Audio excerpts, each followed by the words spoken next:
What's up, everybody? It's your boy Jono, Benchwarmers podcast with my man, established author, Jordan enthusiast, LeBron hater, and Evans high school graduate. Low, say what's up to the people. What's up, Jono? Hey, I don't like all these accolades you're giving me, man. I am not a LeBron hater. I am a realist. All right, no, but man, everything's good on my end, bro. How you living, man? How you doing? Things are good, man. Things are fantastic. Holiday season approaching. I'm hoping everybody has a nice, fun, safe holidays. I know things are going to look a little bit different here with 2020, but sure. I'm just hoping everybody is blessed and everybody has a place to go. And if they don't, please feel free to reach out to myself and Lo, and we will gladly help any way that we can. Busy week, man. Busy weekend. We've got NCAA championships. We have the NFL playoffs coming soon. Season starts today. We've got a busy show ahead of you. So let's jump right into it, my friend. This past weekend, we had the NCAA championships go off, NCAA football championships go off. And I'm going to tell you what, and I'm very passionate about this. I am not the biggest Ohio State fan, and it's not because of the program. It's not because of the conference they play in. It's because the narrative that they're painted every single year. We'll talk more about this here as the college football playoffs were announced, but Ohio State played 6 games this entire season. Obviously, it's a very, very different looking season, but they are still the number 3 team in the nation. I want to ask you this question as we start. What are your thoughts on Ohio State? And in my honest opinion, the privilege that they've had this season to sit on right now, the pedestal that they're on right now. Well, Ohio State has always been one of those teams that people overhype, right? They have kind of a soft schedule. This year, and I want to make sure that it was Ohio State that only played 5 games, but that they approved them to actually make the bowl game because they didn't play 6 games. It was Ohio State, right? Yep, I thought that was trash. I think especially with this season, this is the opportunity to give those other universities, those other colleges, the opportunity to get in when they couldn't. You know what I'm saying? If any year these other colleges that typically don't make the Final Four to get in, it would have been this year. Ohio State shouldn't be in the top 4 team, just simply because they haven't even played 6 games to make them bowl eligible, but they made an exception, right? And at the end of the day, we're going to get what the committee wants to give to us. It's not because it's fair. It's not because it's all about ratings. It's all about the money. So Ohio State has always put a good football program together, but they can't compete with the SEC elites, right? They can't compete with the Bamas of the world, right? The Clemsons of the world. Lesser greater extent, the Florida Gators, the LSUs of the world, who are always at least in the mix every single year. That's my thoughts, man. I thought that was kind of trash that Ohio State got the opportunity to make was eligible to make, a bowl game and didn't even play 6 games. And so they made an exception. Yeah. So we all kind of knew what it was. That's my thoughts on it. I think I tweeted the other day, like, college football has kind of been overrated. Yeah, it's like kind of overrated. It's just, you know what you're going to get. It's the same setup every single year. And unfortunately, we're just going to get another Alabama-Clemson rematch. That's what we're going to get. That's what likely so. Likely so. We had Notre Dame and Clemson play in their ACC championship over the weekend too. Obviously, Clemson winning that one in a landslide and showing that they're still elite, which kind of locked them into the college football playoffs, which is a little bit confusing to me. So I want to ask you this: what garners a team, in your opinion, obviously, but what garners a team a guaranteed lock for the college football playoffs? The conference they play in. Are you talking about for me personally? Yeah, just your opinion. Your opinion. I think it has to be a lot of factors, how they play. I don't. You get penalized for the conference you play in, right? But if you show that you can compete and you're playing a good season, doesn't matter the competition that you're playing against, you beat who you beat. I'd rather see an undefeated team from a weaker conference go in than a stronger conference, with like for instance, the SEC conference who lost one game, give the chance. Like who was it? Who just lost this past weekend? But still made it to the Final Four. It was Notre Dame. Notre Dame lost, got blown out. So it shows to me it's like you can't compete with these teams, but yet somehow they keep continuing to put them in. I'd rather see Texas A&M in that slot, or some other team that just got to give these other teams an outside shot. But for me, how well you played in your conference gives you the best opportunity. I don't look at conferences you play, who you play. If you beat them, you know what I'm saying? Obviously, how you compete versus a top 25 team if you play 2 or 3 of those teams in your schedule, because obviously strength of schedule is going to factor in. That's just my thoughts. I'd rather see different universities, colleges, football programs enter to the top 4 every year. That may not be, just to give them the opportunity and the chance to do that. Well, I think it was a few years back. It was probably over 10 years ago when Boise State played. Boise State played Oklahoma in the Fiesta Bowl. Right. And nobody expected Boise State to win that game, and they did. And I think it was good for college football to see a little team like Boise State beat Oklahoma. That's what I like to see. I like to see underdogs who don't give the opportunity to get a chance and see what they can do. Yeah. And Notre Dame. Yeah.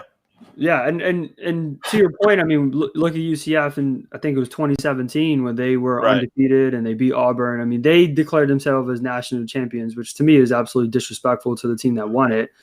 Right. But you gotta understand. You gotta understand the UCF mindset, right? You got to make a lot of noise to get people to try to get the attention, right? So you declare yourself the national champions. But you don't even get the opportunity to compete. And of course, these are, UCF can't really compete with these 5-star athletes who are, you got bench guys who are 5-star athletes. And so as the course of the game continues, you can just see these guys are bigger, faster, and stronger than everybody else. But yeah, we have a perfect example in UCF that, why not throw them in there? They showed that they won 28 straight games or 20 plus games, right? They were beating everybody. They were a high scoring offense. You had an MVP or not an MVP, but Heisman Trophy candidate with the kid who just transferred over to Florida State, McKenzie. McKenzie Milton. Yeah, he was in the consideration. I think nationally people love to see, the average football fan, college football fan. For me, I'm not like an enthusiast, but I love to watch those type of underdog games against them. But why not? And I think to your point, you mentioned this earlier, like everybody's tired of seeing Alabama and Clemson, right? And it's just I like Nick Saban. I'm a big Nick Saban fan. I like how he runs his program. It's kind of similar to how I like to run my programs. But at some point, you get tired of seeing the same 2 teams playing in the championship every single year, and it's it's a little frustrating. You want to give the other guys an opportunity. And really that's what some of these programs want, is just an opportunity. Right. I mean, Cincinnati's undefeated. Coastal Carolina's undefeated. Yep. Coastal Carolina is going to compete with a team like Alabama. If a team goes undefeated and that's the only way that they can compete for a championship, why not just throw them in the ringer and give them that opportunity, right? I mean, everybody just wants an opportunity. So, over the weekend, we had the college football playoffs announced. And as I projected, it would be Alabama playing Notre Dame and Clemson versus Ohio State. So first off, I would like to get your thoughts on the college football playoffs. And we talked about this a little bit here earlier, but overall, what's your thoughts on the college football playoffs? I think they should do the 16 bracket team like how they do it for the NCAA basketball, right? So each go from 16 to the Final Four and then declare who the champion is. At the end of the day, it doesn't matter what you do in the beginning of the season, it's how you play at the end of the season. So you could have one loss early, and this is why I think college football separates itself from the NFL and from the NBA, is because each week the games matter. But I'm not it's better than nothing. I'm not a big fan of the Final Four. because there's always flops. And so Right. I'd rather see a 16 bracket, and each, you know what I'm saying, each game is being played for a bowl to the, you know, to ultimately to the national championship and go.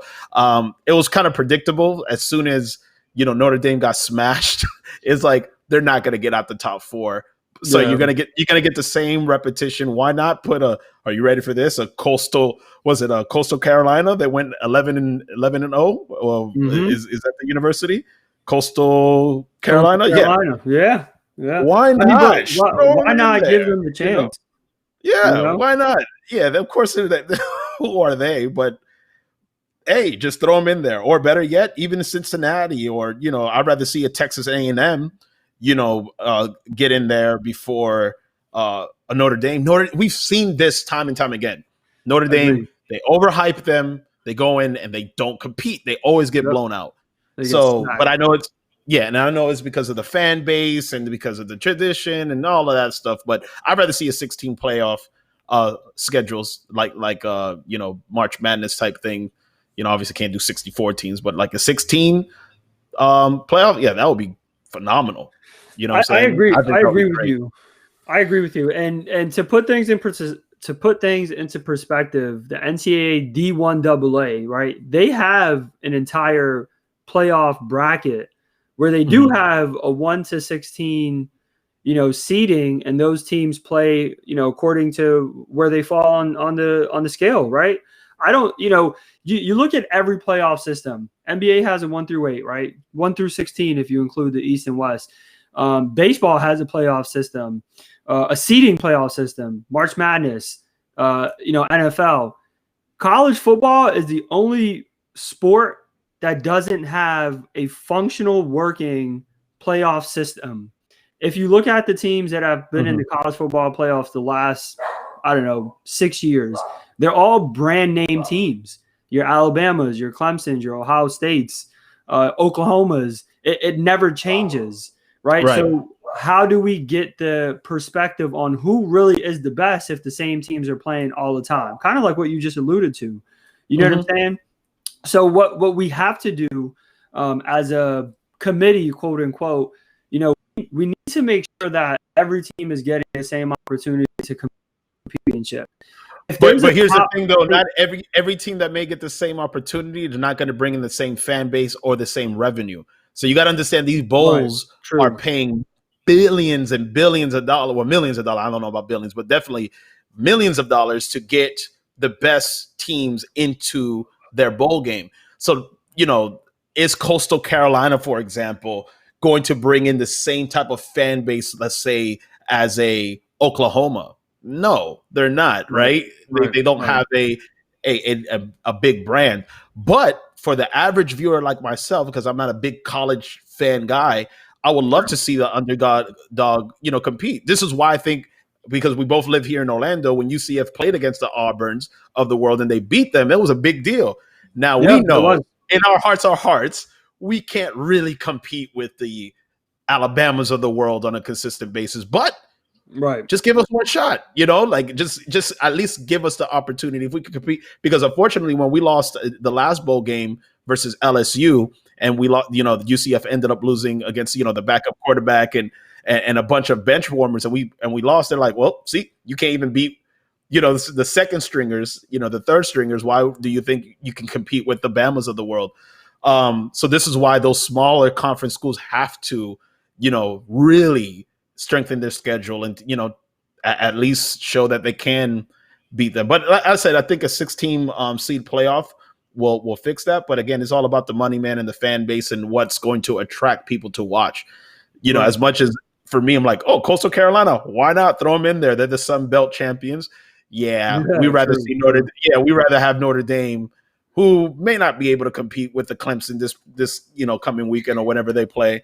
But we know that we're going to get a lot of views. But what I would rather see, right, and the average fan, like you mentioned, is I would love to see a team like Coastal Carolina compete against Notre Dame.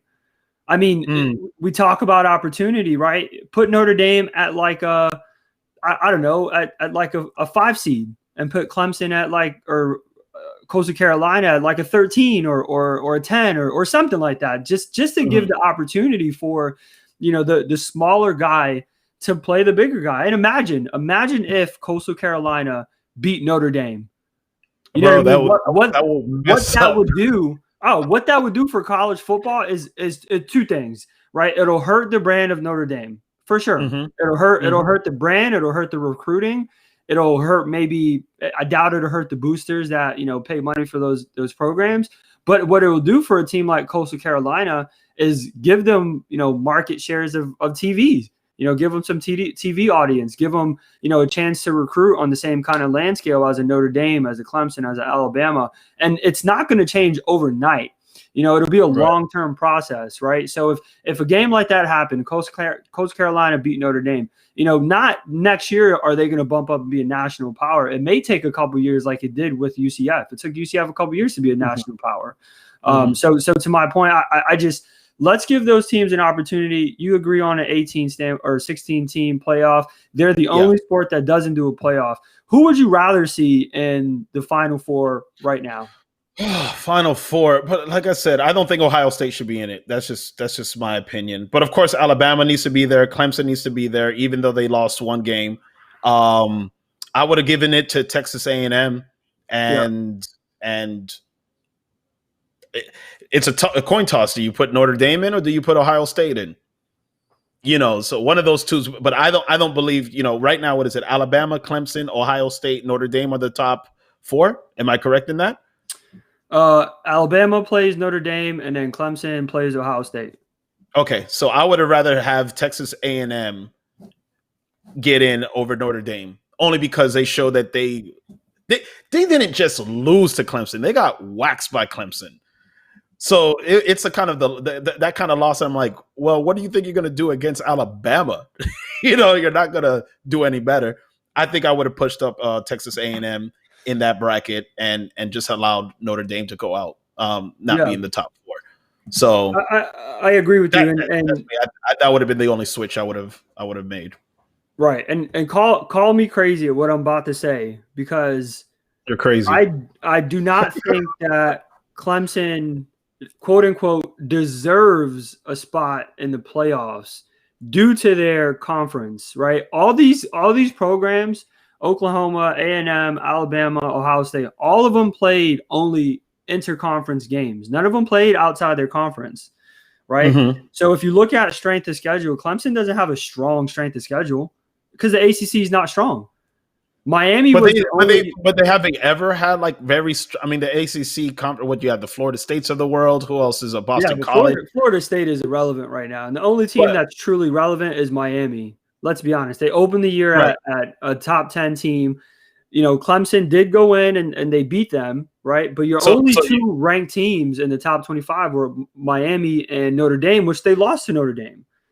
You know what I'm saying? So without Trevor Lawrence. And so once Trevor Lawrence came back and played, and again, it's not like Notre Dame blew out Clemson in that game. They barely won that game. So the dividing factor was Trevor Lawrence once he came in and they waxed him. So it shows, okay, not only is this kid, phenomenal, is going to be a phenomenal talent, but you played without their starting quarterback, their star Heisman Trophy winner quarterback. So that's just me. At the end of the day, Clemson can only play with the play. The one loss was when Trevor Lawrence was out. And do you penalize them for losing that game? You beat Miami. Miami has they're kind of becoming national, becoming relevant nationally. But at the end of the day, they lost because Trevor Lawrence wasn't playing. Who would you replace Clemson with? A 2-loss team? I would put a team that played more right. I mean, if I'm only going on based off of strength of schedule and not the player, right? Because if Trevor Lawrence isn't in the college football playoffs, nobody's going to watch. Let's be honest, right? I mean, he's the marketing guy in NCAA right now, potentially the face of the NCAA. So if he doesn't play, not many people are going to watch. But if you want my honest opinion, a team like Oklahoma, who just won the Big 12 championship, played against more ranked opponents. They're 8-2 right now. They have a better resume in regards of beating ranked opponents than Clemson does. They just beat the number 6 team, Iowa State. But you're not picking against quality opponents. But John, so you don't look at Ohio State and tell them they need to get out? They only play 6 games. I would say that too. I would put Texas, to your point, I would put Texas A&M in there over Ohio State because they're a one-loss team. So my 4 would be Alabama. It would be Texas A&M. It would be Texas A&M lost 1 game, right? Right. Texas A&M lost 1 game. It would be Florida out of 3-loss team. And then you'll put Florida? Oklahoma. Yes, absolutely. Listen, every team that's played against Alabama, Florida played the best, right? So if you want to look at that and you look at Texas A&M, who lost to Alabama in the beginning of the year, they have a better strength of schedule. If you go by strength of schedule, Clemson is not anywhere in the top of any of those teams that have won. I don't disagree, and I'm not but that's 3 losses, Jono. 3 losses, and you're going to bump them up over a team that only lost 1 game. At the end of the day, I think with a team like Clemson, you're not just, and I know they say we only look at this season, but you're looking at the totality of their program the last 3 years and what they have done. And every time they play in the big game, they either win or it's very, very competitive game. Florida, right. When they have those opportunities, they lose. So you got to penalize them for losing in those games where they're playing against a bigger competition. Now, if they have 2 losses and they're close and whatever, then yeah, we can make that argument. But I wouldn't bump up Florida. And I know a lot of people who are Florida fans are probably going to wring my neck because most of the majority of my friends are Florida Gator fans. But even if you're an honest Florida Gator fan, you wouldn't say, yeah, we deserve to be there over a Clemson or even Oklahoma or Texas. So my 4, I think I would have bumped out Ohio State, put in Oklahoma in, and call it a day. But listen, we're going to cover – we already covered college football, so we're going to transition into the NFL, man. And a lot of things happened this past weekend that we're going to cover, especially the Browns actually making and qualifying for the playoffs for the first time in, 20 years? I think it was 2007. That's the last time they went in. So this is how 2020 has summed up this year, right? We could sum up 2020 in a football in a football topic. The Browns make the playoffs and the Patriots do not, right? So we'll talk about that here in a bit. But you wanted to ask a question: are the Browns for real? So what that's yeah. I'll leave that. I'll alley-oop that question over to you. Yeah. Alley-oop it to me, and I'll get into the end zone here. But the Browns are for real. They're absolutely for real. I mean, they compete against the Ravens. They're 10-4, and 4 of those losses are against quality teams. Baker Mayfield is playing the best football he's played in his entire NFL career. And as wrong as this may sound, they've gotten better since Odell Beckham has gotten hurt. And I wish him well. I hope he has a speedy recovery. ACLs are nothing to play with here, man. But they are playing great football, and their defense is solid.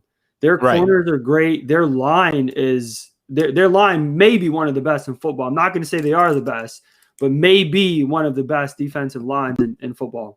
Nick Chubb and that defense, it's what's carrying the Browns. I know people want to give Baker Mayfield all the credit because he's the one who has all of the commercials and he's a white boy who got some swag and he can dance and he's a Heisman Trophy winner and all that. But yeah, okay, so he shows that he is a decent quarterback and he's not a bust. But are the Browns for real? Can they win a playoff game before we start assuming that they are for real? Like they haven't really felt any pressure. To be honest, they were kind of under the radar all season. So, do I believe that the Browns now are going to they're in the national spotlight? I mean, look, so now let's see what they do. So you listen, 10-4, you can't argue with the 10 wins and 4 losses, right? You can't argue with the record. Pittsburgh, I think they were overblown, and now they're kind of showing that they was just kind of a mediocre team that that doesn't really. They're not playing well towards the final stretch of the season. But are the Browns for real? I think people want to see Baker Mayfield succeed. And so I think they're kind of blowing up the record. And it's like, no, Nick Chubb is that guy. He's the guy who makes that team go. And that defense has been solid, right? So Right. Baker Mayfield, just as long as you don't throw away the game and you win, you good. You know what I'm saying? Yeah. Yeah. So I, the Browns I for real, agree. I'm not going to see them. They're not beating the Chiefs. I don't think they're going to beat if they play the Ravens. I don't see them beating the Ravens in the playoffs. That's just my opinion. You have no track record to go back to show them the Browns are the real deal, right? Yeah. So it's one Well, season. they're gonna make the playoffs, and look, this season, I mean, I'm looking at their schedule right now, and their schedule is very, very favorable. So going 10-4 is hard to do in the NFL, right? But they're doing it against some pretty good teams too. You know, they beat the Bengals early on when Joe Burrow was playing, you know, as high as he can play as a rookie. They beat the Titans, who the Titans, in my opinion, are one of my favorite teams that may come out of the AFC. You know, so they're doing it against some quality teams. Now they have the Jets and they have the Steelers to end out the season, and that last game, Week 17, is going to be huge. You know, Browns and Steelers, because it could potentially be a first round matchup.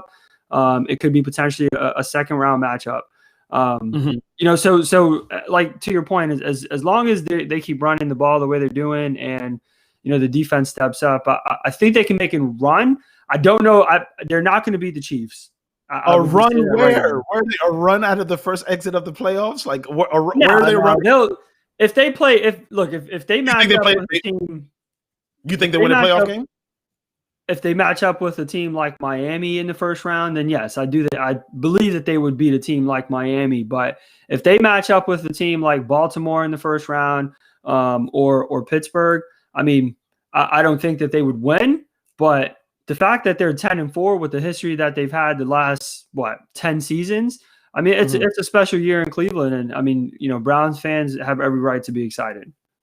Okay, so we cover the Browns. You say the Browns are for real. For me, I'm like, show me what you do in the playoffs. That last game versus Pittsburgh, as you mentioned, is going to be a game to see whether or not they can handle the pressure. They've been under the radar all season, and now they're at the top of their, you know, top leaders in the AFC and in the division. Okay, now that you're the top dog, let's see what you do. So it's not like we have a track record of the Browns succeeding in these moments, right? They have shown that they have not been able to do anything until this year.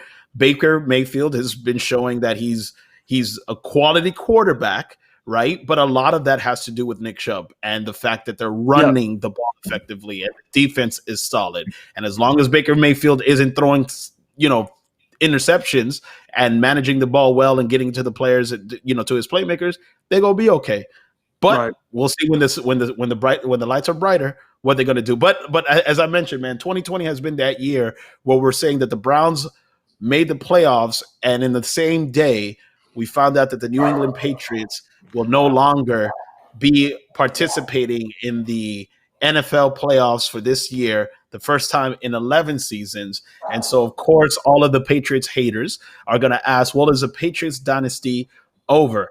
And so to answer that question, before I give it over to you, the answer is no, it's not over.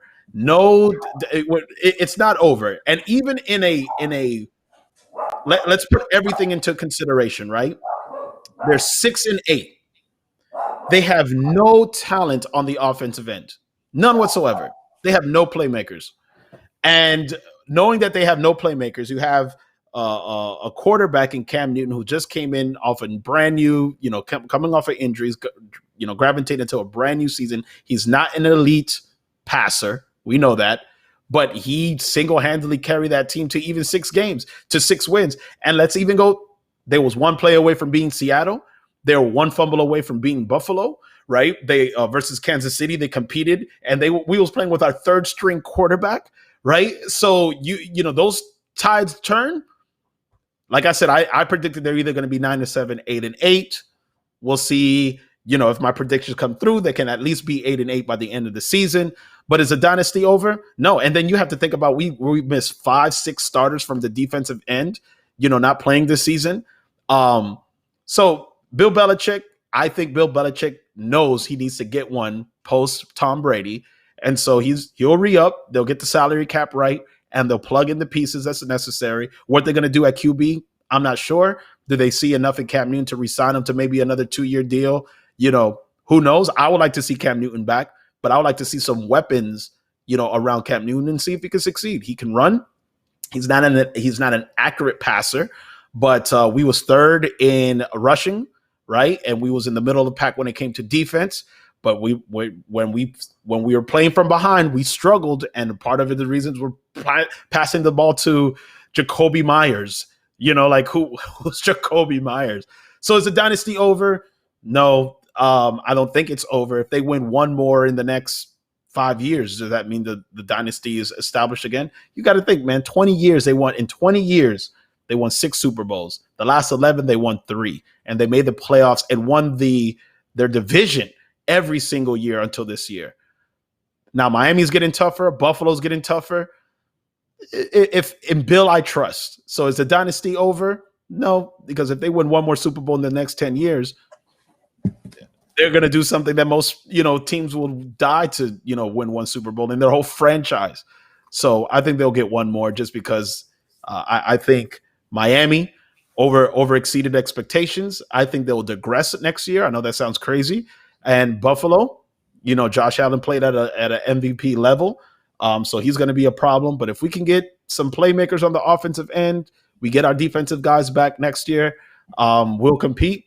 And again, NFL, a lot of it has to do with breaks and chances, and we'll see. But I don't believe the dynasty is over. What are your thoughts? Do you think that it's over? The dynasty is absolutely over. There's no more Tom Brady. Belichick is running his show by himself. And it's not in a negative way that I'm saying that. I'm saying that the Patriots' run of consistent Super Bowl appearances, it's over. Mm-hmm. I mean, there's teams that are getting better.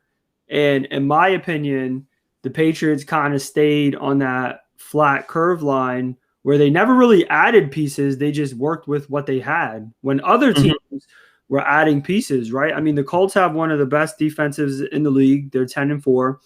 The Titans have the best running back in the league, and Derrick Henry, in my opinion, and their defense should be an MVP candidate, by the way. I'm annoyed that the MVP candidate always goes to a quarterback. Put Derrick Henry in there. He should be at least co-MVP, but I'll regress when talking about the dynasty. But I mean, I agree with your point there, but Miami got better overnight because they added a ton of players, right, to the defense. Tua is playing at a great level right now, and if he's not playing at a good level, Fitzpatrick can come in and do the same thing.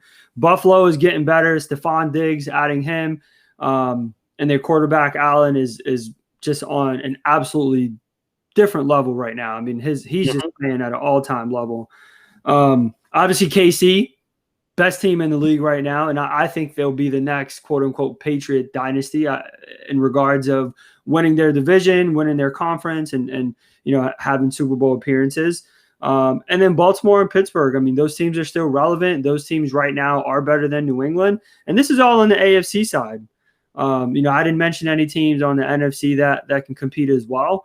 But when you don't add more players to your current dynasty, at some point your window of opportunity ends. And I just think right now that window is currently ending. Bill Belichick said that. He said, "Listen, we've been strapped. We've been kicking a lot of these contracts down the road, right? And we kept kicking the bucket down the road. And then this was the year that we've kind of, well, it bit us in the butt. We had no money. We were strapped. We paid Cam Newton $1 million. So to answer your question, we have no talent. We're strapped financially, yet we're still 6-8. And it's not like we were getting blown out with all of these teams we were playing against. We were 6-8, and we competed against some of the top teams in the NFL. So I believe in Bill Belichick. And even, as I said, even if you win one more Super Bowl in the next 4 years, then you have to add that to, right, the years that they haven't made it. So let's say in the 30-year dynasty of the Patriots, if they win one more Super Bowl or 2 more Super Bowls, then you have to connect that, right? Or how are we doing dynasties? Is it per decades? Are we doing dynasties are done in regards of how many championships you win, right? Like early on when New England won a championship, lost a championship, then won 2 in a row, that's a dynasty. You can't go and win a championship like New England did a couple of years ago, lose last year, lose this year, lose 2 more years in a row, and then win one, and then just say, oh, the dynasty is back. No, the dynasty's not back. It's just that New England is back in their Super Bowl winning ways. Now, if they win 2 more after that and it's a three-peat, then yeah, well, we've got another New England dynasty. But when Brady left, that dynasty around what New England built was gone. And Belichick had to find something new to build, which he's doing now. And to your point, is it a new era or dynasty? Because at the it's a little bit of both. It's a little bit of both. You definitely have a new era as a new quarterback, right? I mean, Brady faced the franchise for the last 20 years. But then Brady leaves, so you have a new era. You have a new identity. You try to understand what direction your team is going in now. And then when they start winning, and if they win a championship, next year, and then another one the year after, and three-peat, like I've just mentioned, then yeah, you've got yourself a new dynasty because it is a new era. If that makes sense. Yeah. So then we'll just go with that logic, because at some point Kansas City is going to plateau.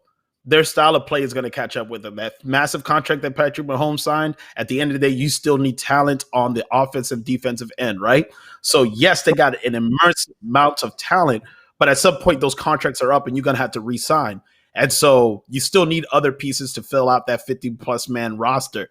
So I believe in Bill Belichick, in which he's going to try to put his team. He's going to evaluate the talent. Listen, Baltimore Ravens, I'm a big fan of Lamar Jackson, but he can't throw, right? So you take your chances. Patrick Mahomes, if you're in a shootout with Kansas City, you have a chance to beat them, right? And so those Pittsburgh, there was 11-0. Then all of a sudden they start spiraling out of control. Are the Browns really going to make a lot? Tennessee Titans, they have a really round, balanced team. They have a strong running game, but these teams aren't built to last. And none of these other organizations have proven that they can do that. They win one championship, that's great. But it's a dynasty. Again, let Belichick, re-up. If they make the playoffs a few times, win one Super Bowl, in 2 Super Bowls in 5-6 years, then it's a new era, as you would mention, and a new dynasty has emerged. So is the dynasty over? I don't want to say that it's over. Just like Golden State, it's over because you're a Pistons fan. Well, of course, I don't want the dynasty to be over, right? But at the end of the day, we all knew, nobody thought that the Patriots was going to win or compete this year at all. And the reason why Tom Brady left New England was because there was no talent on the offensive end. And so he even went to Tampa, and they're only 9-5, and he has an immense, the amount of talent he has on the offensive end. If the Patriots had that, we wouldn't be having this conversation. That's just True. how I feel. And True. and at the end of the day, that's coaching. But that's coaching. So at the end of the day, I'm gonna believe in Bill. So is the dynasty over? Maybe it's gonna be a new group. But if you want to, see what their success is from 2020 to 2030, then because everything has been done by decades, right? This is how we kind of, all right, what have you done the last 10 years? This is what the dynasty has done. So the last 20, Patriots have dominated the NFL, especially with free agency and signings and all this other stuff. So let's see what they do the next 10 years. Right now, it seems like it's Kansas City. Kansas City will have to win 2-3 more Super Bowls in order for them, in my opinion, to be considered a dynasty. I think it's possible. I mean, we had Kansas City and New Orleans play this past weekend, and what everybody, what I was reading, what everybody was saying was a Super Bowl preview. Right. I'm not big on New Orleans, and we'll talk about that here in a minute.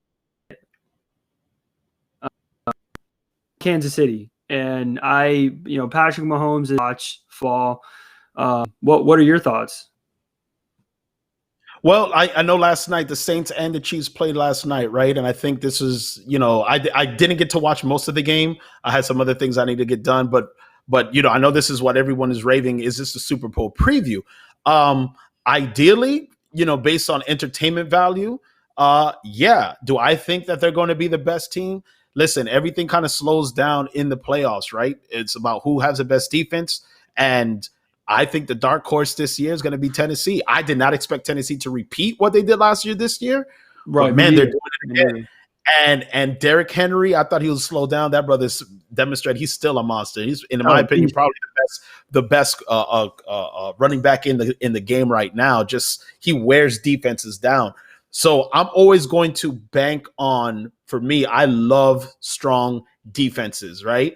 If you have a good defense and a running game, that to me is more exciting football to watch than a Chiefs team throwing 54 touchdowns. I know people hated the Patriots and the Rams Super Bowl. I thought it was one of the best Super Bowls just because it was such a defensive chess match, right? Like who's going to give up the first big play? And we don't typically see great defenses like that. That era of football is gone. So the hard-nosed, rugged football, that's just my style of play. So I think the dark horse is going to be Tennessee, in my opinion. And I can see the Chiefs, but the Chiefs been in this situation time and time again, and they never broke over, came over that hump in regards to getting to the Super Bowl. So I know everybody wants the Chiefs to make it because they're the most exciting team. Patrick Mahomes, clearly the face of the NFL right now. But I'd love to see Tennessee Titans, make it there. What are your thoughts? Who you think is a Super Bowl? I think coming out of the NFC, I don't think that the Saints are the best team. Drew Brees, the last 2 years, has missed a ton of time, and he's a legend. He's a first ballot Hall of Famer, but I think his window is coming down. I think that maybe in the offseason last year, I think the Saints need to kind of figure out if they're going to, keep Brees or just move on to their next quarterback, whether it's, Taysom Hill or Jameis Winston or a guy in the draft, whoever they decide to play the quarterback position. I think it'll just be better for the team. But until then, Brees is quote unquote healthy, but he's really not. He's missed so much time. And missing all that. Well, Drew Brees said this is going to be his last year anyway, right? So I think that's why they kind of brought in Jameis Winston, but then he must have not done good in during the practices for him to be benched, and then they put Hill in, and Hill looks like he's a capable fill-in, but I don't think he's a long-term solution. So yeah, this year it's the Saints' year of bust. He didn't look healthy. I know the top 4 teams in the AFC is Kansas City, Pittsburgh, Buffalo, and Tennessee. And the NFC side of things, do the Saints propel over, the Rams? I know they lost to the sorry Jets yesterday. But Green Bay, you got Green Bay in there. I don't see them winning, man. I don't see them winning. No, I don't either. To me, it'll, if I'm picking a conference championship preview, I'm probably going with, a repeat of the Chiefs and the Titans, as last year they did the same thing. And then this year I'm probably going to go with Seattle and Green Bay in the conference championship myself. So those, go ahead. Yeah, no, which leads us to the question, right? Who are the teams to watch out for? I think for my opinion, like I said, in AFC, my dark horse is going to be the Tennessee Titans. And, in the NFC side of things, I would love to see a Green Bay versus a Seattle rematch, man. That would be phenomenal. Drew Brees. I'm not Drew Brees, sorry, but Aaron Rodgers versus Russell Wilson. Russ Wilson, absolutely. Tampa Bay, are they going to get it together? I would love to see Tom Brady make the Super Bowl. That would be phenomenal. But they haven't shown that the defense. They're hit or miss at times, right? So the Washington football team, the nameless Washington team, right? Could they make some noise? I don't see them doing anything. The Rams, they're sporadic. Arizona, they made a big leap this year. New Orleans is going to be dependent on Drew Brees, but Drew Brees looks good during the regular season. He's accurate. He dumps a bunch of passes down the middle, but then come playoff time, they don't ever get over the hump. So NFC, I think, is going to be a toss-up between Green Bay and Seattle. And the AFC, if it's not the Titans, then I'm going to go for the Buffalo Bills just because they have. Okay. Josh Allen's playing lights out. Josh Allen's playing lights out. I like the Bills the way they play. They play very physical defense. Stephon Diggs, adding Stephon Diggs to that team was the best move any team made in the offseason. So. I know I chose the Titans and the Chiefs, but I wouldn't be surprised if the Bills came out of nowhere and made it back to the AFC Championship. So Titans versus Bills, AFC, Packers versus Seattle, NFC. Those are my predictions. Those are the teams that I say that we need to watch out for. But listen, we're going to close out with the NBA. I know that this week the NBA season officially begins, and but we was able to watch some of the preseason basketball. I invested in the league pass this year, so I won't be able to watch all the games, but I'll definitely check out a good portion of them this year.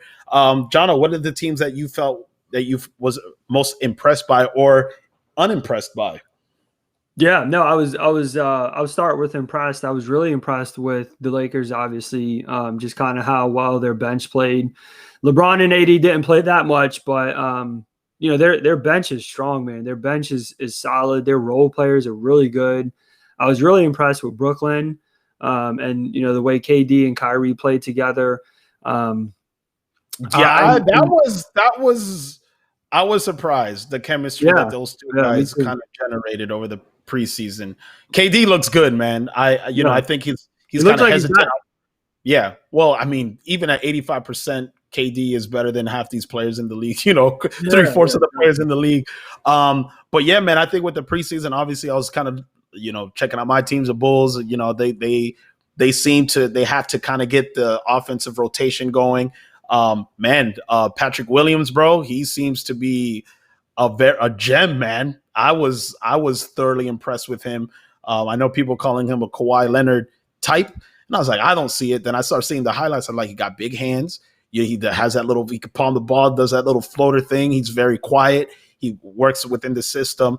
But to be honest, the team I was most impressed with, man, was probably the Bucks and Drew Holiday fitting in to that team. And I think Giannis is kind of, him signing that massive contract, right, and staying in Milwaukee relieves a lot of the pressure off Milwaukee. And so I think now free agents looks at that team and say, you know what, if he's there and they can compete this year, they're going to look good. Lakers, that bench looks solid. Obviously, as you mentioned, AD and LeBron didn't play a lot.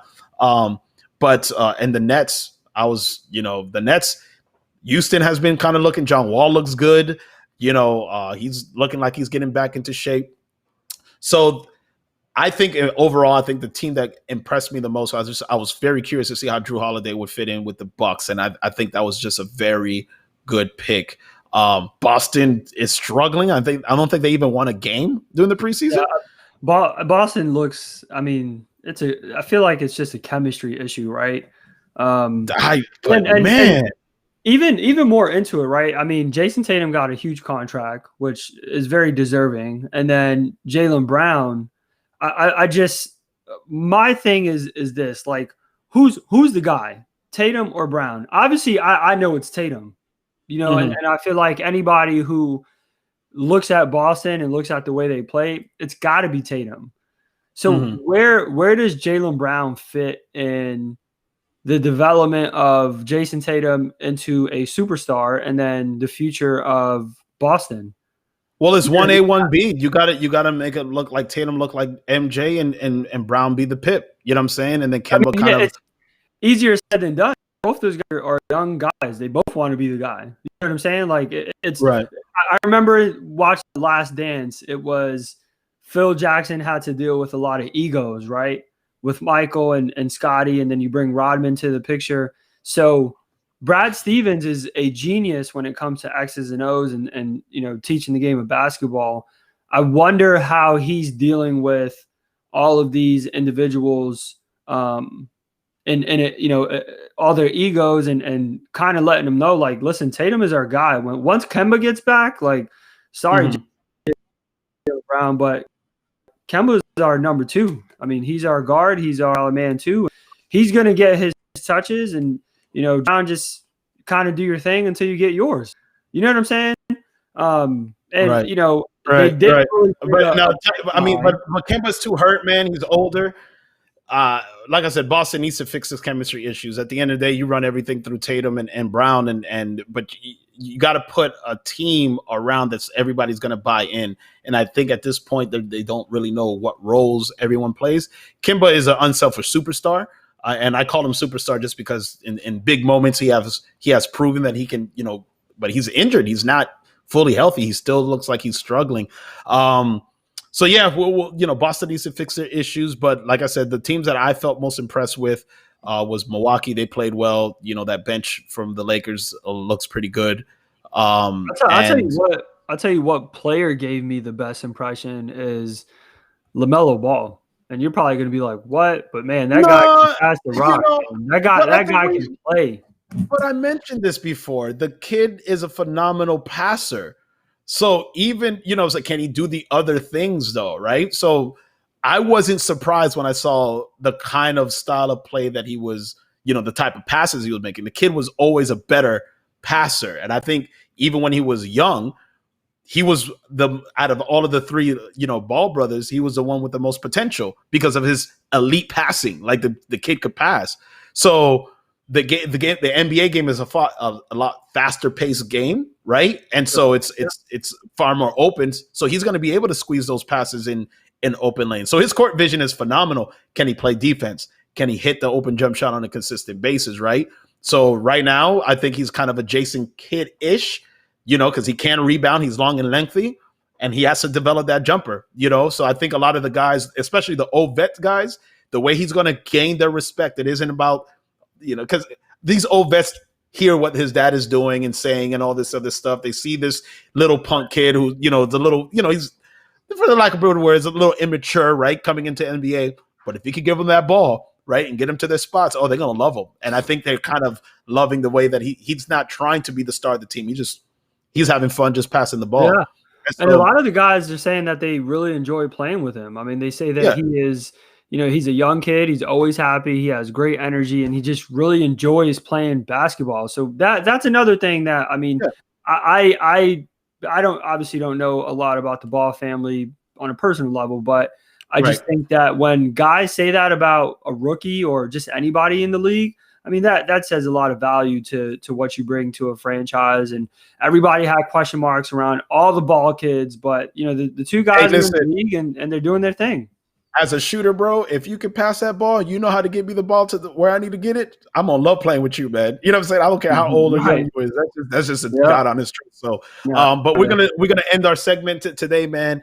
I know with the NBA preseason, we already talked about who we think is going to be the top teams, but the rumblings have been who's going to be the MVP of this NBA season, and everybody's been talking about Luka Doncic being the forerunner of the MVP this year. Now, one thing I would say, the NBA is always looking for a new narrative. They're always looking for a new face, right? Yep. 1 year Russell Westbrook won it because he was the first player to average a triple-double, but then he did it 3 seasons in a row and never was considered MVP afterwards, right? So there's a bunch of mass inconsistencies. MVP of the NBA season, we're going to close out with this segment. Who do you think wins it? I know Giannis won it back-to-back. Does he get it 3 like Bird? No. Okay. He's not going to get. I mean, look, you mentioned it just now. The narrative is already being painted around Luka. So, in my mind, from game one, if Luka has a 40-ball game in the first week of the season, he's MVP. And that's just how it was when Steph won it too, when he won anonymously. I mean, he just balled out, and if you do that early, you win MVP. So here's my take. Here's who I believe is going to win the NBA MVP of this year. Anthony Davis. If the Lakers get the number 1 seed, right, they're going to have to give it to Anthony Davis. LeBron James, I think LeBron would want him to have it because he is going to be the face of that franchise moving forward. And he's the most important key. So I think he's a dark guy. It's a long shot, but I'm looking. I was like, because at the end of the day, if the Dallas Mavericks are like 5th and 6th, right? That's the same place they were at last year. Do you give the MVP to a guy who didn't really elevate his team to the upper, the top 4 in the NBA? Now, if the Dallas Mavericks, in my opinion, can make the top 4 in the West and they're, 1, 2, 3 seed, then yeah, most definitely Luka should be considered. But if they're 5th, 6th, 7th in the West, how do you give the MVP to that guy when he took this team to the same place? Now, the Lakers, if AD plays the way he plays and he's defensive guy, I think that's going to be the dark horse as to who wins it. And then, in my opinion, KD is up there too, top 3. And here's another one, Paul George. I think Paul George is going to come into the season hungry, but this is all depending on their team's record. So if the Lakers are the number 1 seed, Anthony Davis is going to be the MVP of the league. If Luka is the top 4 in the West, he will get it. If not, I don't see anybody in the East getting it. But those are my top 3. KD has a long shot. But my 3 candidates, Anthony Davis, Luka Doncic, Paul George, KD are the 4 that are going to round up the top 4 MVP candidates. Yeah, that's my thoughts. Yeah. Nice. So no, I mean, the point you made, I agree with that. Dallas finished 7th last year. So if Luka does win MVP, I think they have to either finish 1 or 3 or 1 through 3. Because that's just the kind of turnaround a quote unquote MVP makes for their team. So right. I don't think it's going to be Giannis or Luka. I think Giannis's window of MVP is kind of over. Everybody normally wins 2 and then that's it. Especially back to back. I mean, Steph has had great seasons. He hasn't been considered. I remember when Steve Nash won 2 back to back, he had more great seasons, was never considered. Duncan could have won it every single year he played almost, and he wasn't considered. And same thing with LeBron. So we'll see. We'll see what happens.